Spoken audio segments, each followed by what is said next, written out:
Pente d'Atilo es una ciudad histórica en Calabria, Italia. Hermosa, ¿verdad? Pintoresca, asentada en las montañas. Solo con verla se nota su rica historia. Incluso hoy en día, pocos lugares capturan tanta belleza. Y aún así, la población es de menos de 40 personas. Ahora, créanlo o no, este no es el único pueblo así en Italia. De hecho, hay cerca de 6.000 como este. Entonces, ¿por qué estos pueblos son tan ricos en historia y cultura, pero prácticamente no vive nadie ahí? Bueno, para encontrar la respuesta a eso, déjame preguntarte esto. ¿Vivirías en este paisaje idílico, aunque haya poco acceso a comodidades, transporte, empleo y compañía? Es una pregunta difícil, sí, pero es una que miles de personas antes han tenido que responder cuando finalmente eligieron quedarse en sus ciudades natales o emigrar en busca de nuevas oportunidades. Pero si este era un problema tan obvio, entonces ¿por qué fueron construidas en primer lugar? ¿Y cuáles fueron los puntos de inflexión para estas ciudades, cuando la gente decidió que ya no valía la pena? Bueno, esto en realidad se remonta a miles de años atrás. Como sabemos, Italia ha sido uno de los países más ricos culturalmente durante miles de años, desde el Imperio Romano hasta el Renacimiento. Ha sido el centro cultural por mucho tiempo. La unificación de Italia es un concepto relativamente reciente en su historia. Por siglos, el sur de Italia tuvo reinos independientes como Nápoles y Sicilia. Estos reinos hicieron todo lo posible frente a los muchos intentos de invasión por parte de gobiernos, tanto de fuerzas del norte de Italia como extranjeras.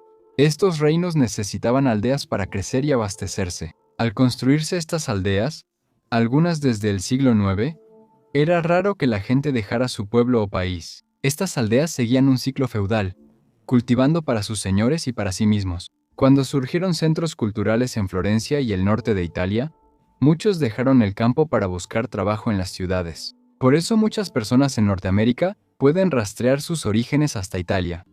Este movimiento inició un ciclo donde, en cada generación, jóvenes capaces decidían mudarse y experimentar un mundo modernizado. Con los siglos, el estilo feudal de estos pueblos hasta el siglo XIX fue perdiendo atractivo, sobre todo cuando el poder se consolidó en el norte de Italia. Incluso cuando Italia se unificó a mediados del siglo XIX, una montaña de problemas derivados de esas diferencias culturales pronto surgió.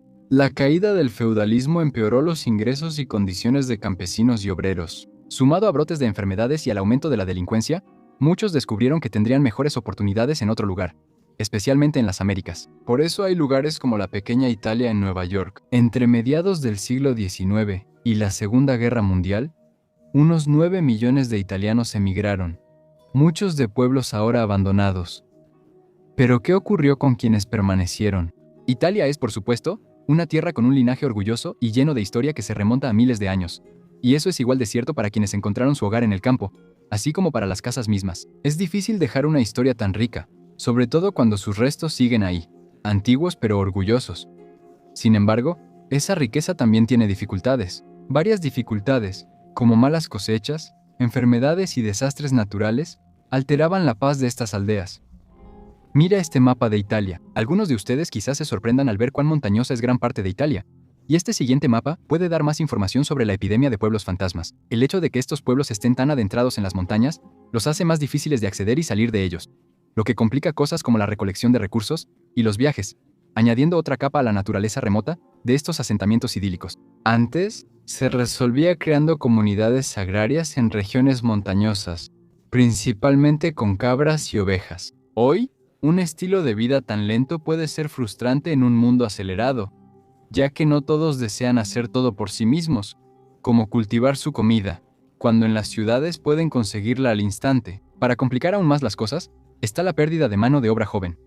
Cuando los más jóvenes y capaces se van en busca de mejores horizontes, disminuye la cantidad de trabajo que se puede realizar en el pueblo. Para tareas tan extenuantes como la agricultura y la albañilería, la pérdida incluso de una parte de la generación más joven puede dificultar seriamente la cantidad de trabajo realizado, especialmente con el paso de los años y a medida que la generación mayor deja de estar en edad laboral. Italia en su conjunto es uno de los muchos países desarrollados con una tasa de natalidad negativa, y el riesgo eventual de quedarse sin fuerza laboral aumenta cada día.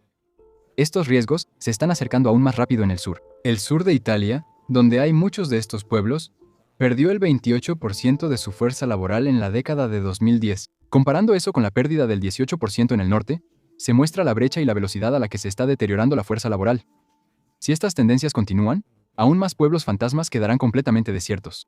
Entre las dificultades más comunes y difíciles de prever están los desastres naturales. Si ves este mapa, La primera zona indica la mayor actividad sísmica, y estos pueblos lamentablemente están justo ahí. Incluso un solo terremoto puede dejar la infraestructura envejecida de estos pueblos en tal mal estado que ya no sea viable invertir en ella, obligando a las aldeas a reubicarse en zonas más seguras. Ejemplo de esto es Krakow, conocido por aparecer en películas como La Pasión de Cristo y Quantum of Solace de James Bond. Desde el siglo XII fue un puesto militar clave, centro universitario y hogar de 4 palacios. Los habitantes resistieron la tormenta de enfermedades, la ocupación napoleónica y ataques esporádicos de bandas a lo largo de los años. Pero estas cosas, naturalmente, han cobrado factura tanto en su gente como en sus muros. De 1892 a 1922, unas 1.300 personas dejaron sus hogares por malas condiciones agrícolas. Aún más personas se vieron obligadas a irse 40 años después debido a un deslizamiento de tierra que ocurrió mientras intentaban agregar infraestructura como sistemas de alcantarillado y agua. La repoblación y reconstrucción de Krakow se detuvo por una inundación en 1972. El último clavo en el ataúd fue el terremoto de Irpinia en 1980, que dejó al pueblo como el pueblo fantasma que conocemos hoy en día. En los años 70, el pueblo de Rogudi Vecchio quedó deshabitado por inundaciones y deslizamientos. Sus habitantes se mudaron 18 kilómetros y fundaron Rogudi Nuovo. Lo mismo ocurrió con Apice, un pueblo romano que prosperó siglos hasta que un terremoto en 1962 lo dejó casi abandonado de un día para otro. Toda la población fue reubicada en un nuevo pueblo sobre una colina frente al anterior. Actualmente, como en Rogudi, el pueblo se divide en Apice Nuovo y Apice Vecchia, el nuevo y el viejo. Por supuesto, los desastres naturales han estado ocurriendo desde que la gente ha vivido allí. Con tantos pueblos casi abandonados, sin ayuda externa las reparaciones son casi imposibles. Las enfermedades, antes de la medicina moderna, influyeron mucho en la disolución de estas comunidades. En comunidades pequeñas y unidas, con poco acceso a médicos, es evidente que la atención médica es más accesible en áreas metropolitanas que en el campo. Esto se amplifica en estos antiguos pueblos montañosos. Las pestes suelen causar éxodos masivos hacia lugares considerados seguros o motivar nuevas vocaciones por el estrés existencial. Esto fue lo que ocurrió con el pueblo de Ninfa, en la provincia de Latina. Desde la época romana era famoso por su belleza, siendo pacífico, fértil y pintoresco. Incluso tuvo una coronación papal, donde el Papa Alejandro III fue ungido dentro de sus muros en 1159. Ninfa resistió invasiones por siglos hasta que la malaria obligó a sus habitantes a abandonar el pueblo poco a poco en los siglos XVI y XVII. Mientras tanto, la naturaleza recuperó la tierra hasta cubrirla de vegetación. A veces esto ocurre sin desastres naturales. Por ejemplo, con el pueblo medieval de Toellano. Fue abandonado con el tiempo debido al aislamiento, la migración urbana y las dificultades económicas de las que hablé antes. Todos estos problemas se combinan en un círculo vicioso cada vez más profundo. En desastres como terremotos o plagas, un pueblo puede perder habitantes por diáspora o muerte. Después de eso, hay menos personas en la fuerza laboral para sostener la zona, lo que obliga a más gente a buscar mejores oportunidades en otros lugares. Solo quedan los más tercos y leales en estas zonas, y esa es la situación actual. Estos pueblos están en estado incierto. Ahora requieren más reparaciones que nunca. Dado que hay hasta 6.000 ciudades italianas que pueden clasificarse como pueblos fantasmas, tratar de restaurarlas todas sería muy desafiante en términos de gastos. Y más importante aún, ¿deberían restaurarse o deberían seguir como parte de la historia que debe dejarse ir? Aún desiertas, mantienen nobleza, elegancia y el patrimonio de Italia. Italia decidió repoblarlas, pero es una tarea difícil por varias razones. No solo porque intentar repoblar y construir un pueblo prácticamente desde cero es extremadamente difícil, sino también porque Italia, como país, también está disminuyendo en población. Con una tasa de natalidad de solo 1.2 hijos por mujer, están enfrentando una crisis muy seria que es más grande que solo estas ciudades fantasma.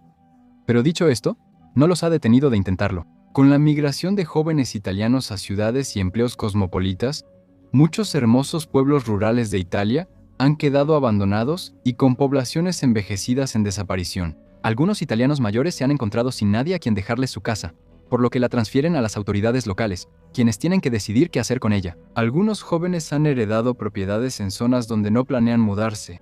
Tener una segunda casa en Italia implica impuestos, por lo que venderlas baratas puede ser más rentable que mantenerlas.